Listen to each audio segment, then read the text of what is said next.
He was invited to the Boulevard des Italiens and duly presented himself to pursue his conquest. The father made an attempt to borrow money of him, which roused his suspicions as to the solvency of the household. His doubts, however, were laid at rest by a conversation he had with Madame Campan. He stipulated only that the marriage should be at Saint-Germain, where it took place.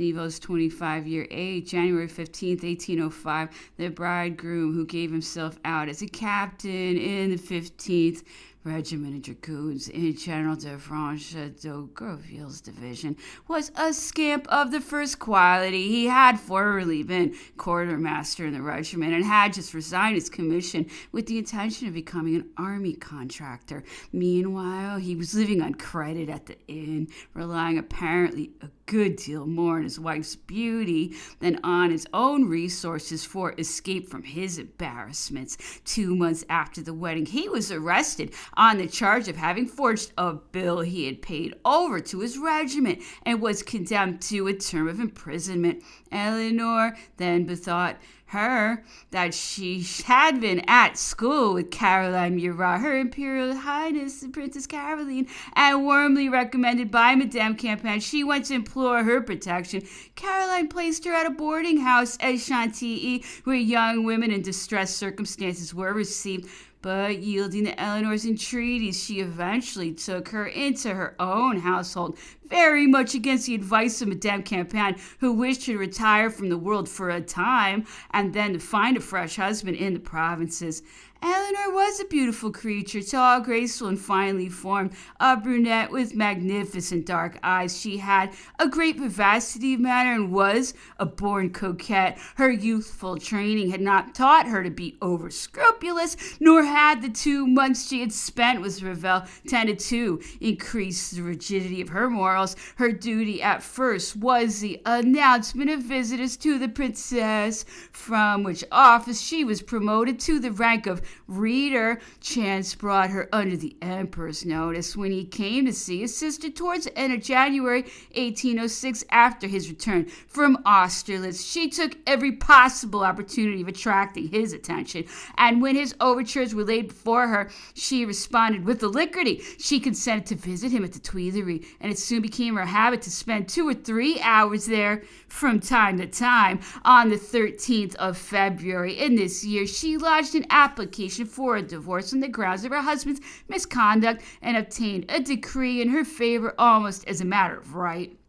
Revel having been condemned to 2 years' imprisonment by the criminal court of Saint-Oise, the decree was made absolute on April 29th, 1806. It was time, for in the month of March, Eleanor was pregnant. On Saturday, December 13th, 1806, she was delivered of a son at number 29 Rue de la Victoire. The child was registered as Léon, son of Eleanor Danwell, spinster of independent means and of an unknown father. There was no possibility of doubt as to its paternity. Eleanor, who in the deed of divorce was described as attached to the household of Her Imperial Highness Princess Caroline, had lived since her return from Chantilly at the Hôtel du Gouvernement in the Rue de Provence, purchased by Murat on the 22nd Nivos, year 10, and formerly known as the Hôtel de Luçon. She had never left it save for her visits to the Tuileries, the secret of which was perfectly well known to Caroline, but evidence even more conclusive was to be found in the child of itself, which bore the most striking likeness to Napoleon. The news of the accouchement reached the emperor at Pulstuck on December 31st. The spell was broken, and he knew now that he might reasonably hope for an heir of his own blood. Thus, the clandestine birth of a nameless child determined his future more directly perhaps than any other influence, and undoubtedly was a secret cause of the momentous decision he made shortly after Tilsit and carried out some 2 years later. Léon was placed under the care of Madame Loire, Achille Murat's nurse, but in 1812 a family council was convened which appointed 2 guardians, Monsieur Mathieu de Mauvier, mayor of Saint-Verchet, Baron of the Empire, and the Baron de Meneval, the Emperor's private secretary and trusted confidant. Not content with the provision he had already made for the child, Napoleon, before starting to join the army in 1814, directed the Duc de Masson to augment it by a sum of 12,000 livres. This he supplemented on June 21st, 1815, by 10 shares in the Canals Company, valued at 100,000 francs. In a codicil to his will, he further assigned him 320,000 francs for the purchase of an estate, and solicitous for him to the last, he mentioned him in the 37th paragraph of his instructions to his executors. I should be glad for little Leon to enter the magistrature, should his inclination lie in that direction. But what were all these benefits as compared with those he dreamt for a moment of conferring on this child? There seems to be no doubt that he entertained the idea of adopting his natural son as his successor, that he broached the subject to Josephine and sounded several of his intimates. Such an expedient seemed to offer a means of escape from the proposed divorce, from a rupture with Josephine, to whom he was sincerely attached and whose very faults had a certain attraction for him, while at the same time he saw in it a sufficient concession to the law of heredity. He cited examples, invoked precedences, invented justifications. If he drew back at last, it was because he recognized the difficulty of imposing his own view of the case on others, and realized that the days were past when Louis XIV conferred the rights of succession on a Duc de Maine or a Comte de Toulouse. But while the project was in his mind, he liked to have the child about him and show considerable affection for him. He often sent for him at the Élysée, when he visited his sister Caroline, or even at the Tuileries while he was dressing or breakfasting, and would play with him and give him sweetmeats. Amused by his lively prattle, the disasters of later years, of course, affected Leon's position considerably. No longer able to watch over his fortunes himself, the Emperor in 1815 commended him to the good offices of Madame Bonaparte and Cardinal Fesch. The Emperor's mother had already shown some interest in him, and seemed inclined to do considerably more, but Leon's character was not such as to inspire affection. In 1832, when he was 25, he seemed to have already ruined himself by gambling. We find him applying to Cardinal Fesch and promising never again to lose 45,000 francs in one night. In the true gambler's vein, a year later, he was dipping alternately in speculation, politics, and mesmerism, and challenging his acquaintances very freely to duels 1833 and 1834, for he had plenty of courage and was somewhat of a swashbuckler. In 1834, he was chosen to command the Saint-Denis contingent of the National Guard, during his canvass, for which post he advertised himself and his claims by incessant references to that great man to whom I owe my being. He was temporarily suspended for some dereliction of duty, and finally dismissed, after which he published a series of apologetic pamphlets, the contentions of which are very difficult to follow after this lapse of time. In 1840, he took part in the official reception of his father's remains in Paris. He was then completely ruined, and made attempts to mend his fortunes by various lawsuits with his mother. Eleanor had preserved her own fortune intact. The Emperor had never seen her after 1806, and had refused to receive her when she presented herself at Fontainebleau the following year. He acknowledged her claims on him, however, by the gift of a house, number 29 Rue de la Victoire, and by a permanent settlement of an income of 22,000 livres on February 8th, 1808.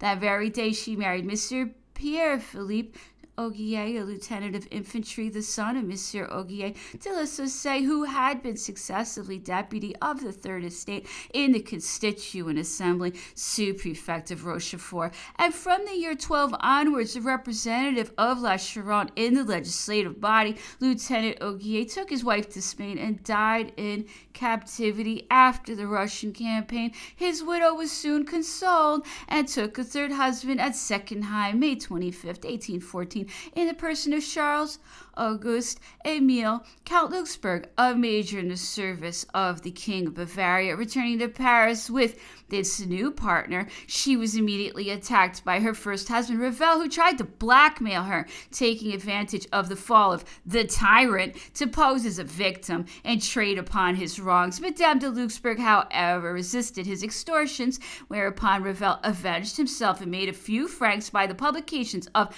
innumerable pamphlets with sensational titles of a scurrilous description. He was unsuccessful, however, in all the various lawsuits he brought against his ex-wife. Leon was somewhat luckier in his proceedings against his mother. He was defeated in an action in which he charged her with fraud and demanded a general audit of accounts. On the other hand, he gained the cause in which he claimed recognition as a natural son, and in default of alimony, obtained a settlement of 4,000 francs by a decree of July 2nd, 1846. He seems to have somewhat improved his financial position by 1848, for he then had some idea of offering himself as a candidate for the presidency of the Republic in opposition to Prince Louis Napoleon, with whom he had been anxious to fight a duel 8 years before in March 1840. The whole story is so strange that Leon's conduct is only to be explained as a result of some mental derangement. In 1849, he took an active part in the legislative elections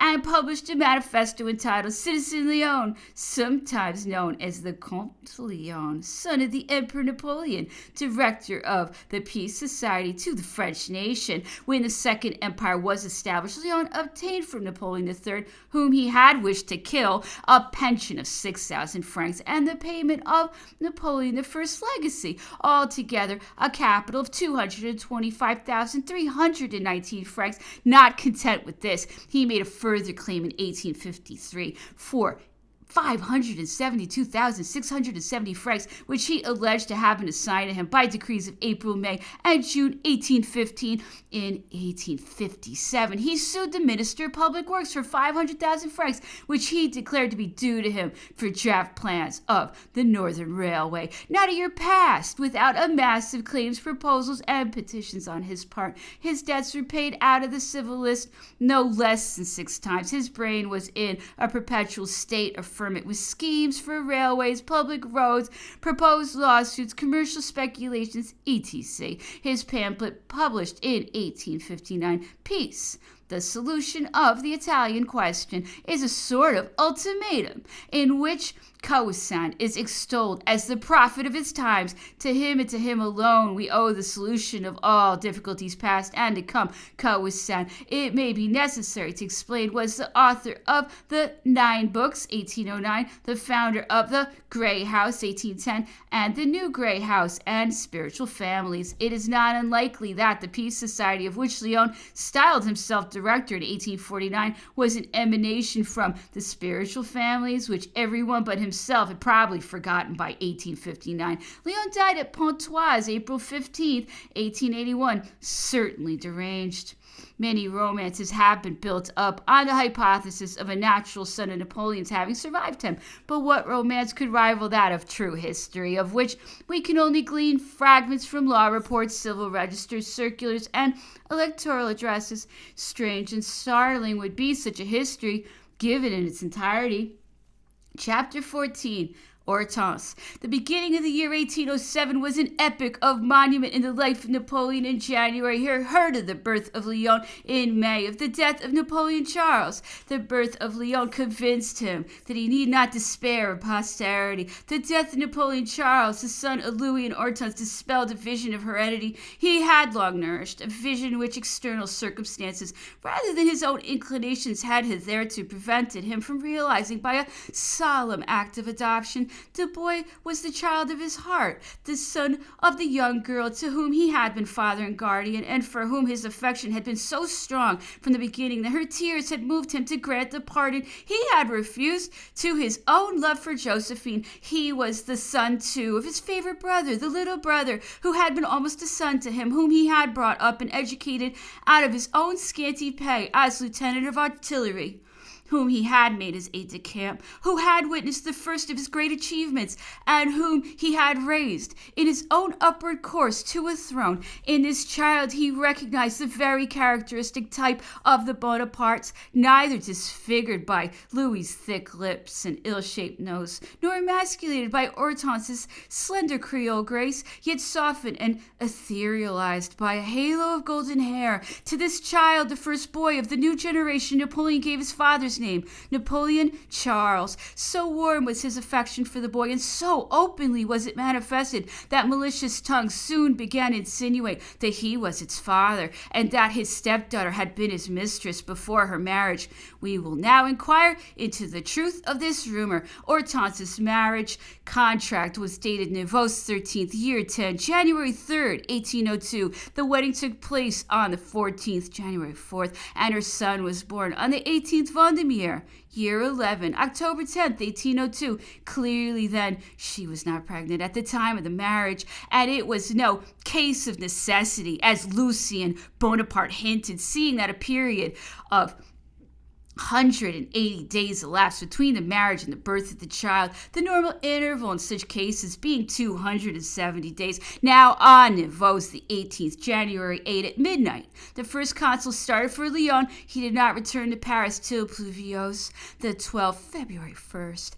These material proofs may be corroborated by others. Louis, the most jealous and suspicious of husbands, who had tyrannized over his wife from the first to such an extent that he had forbidden her ever to spend a night at St. Cloud, who never left her and kept her surrounded by spies, had not failed to make his own calculations. Every waiting woman who seemed to attach herself to her mistress was promptly dismissed, and the most scandalous accusations were formulated against Josephine by her son-in-law. Taking these things into account, it becomes a strong presumption in Hortense's favor that Louis himself had no doubts as to the child's paternity.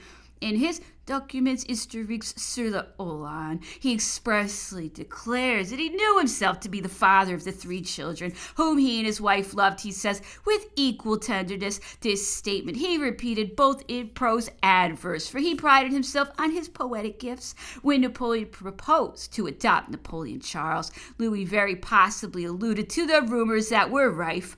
Not that he believed them, but they gave him a pretext for opposing his brother's plans. The very fact of his having discussed the subject with Napoleon, even by implication, tends to prove that he himself had no misgivings. During the child's lifetime, Louis was much attached to him, though the manifestations of his affection were often held in check by the caprices of a melancholy and distorted mind. As far, however, as he was capable of loving anything, he loved the child, and he was unaffectedly grieved at its death. It was on this occasion that he became reconciled for a time to Hortense, with whom he had been on such terms that the emperor was obliged to intervene. He wrote affectionate letters to the mother-in-law he detested, and accompanied his sick wife to Cauderetz, where, under circumstances familiar to all students of history, Hortense became pregnant with her 3rd son, Charles Louis Napoleon, afterwards the Emperor Napoleon III.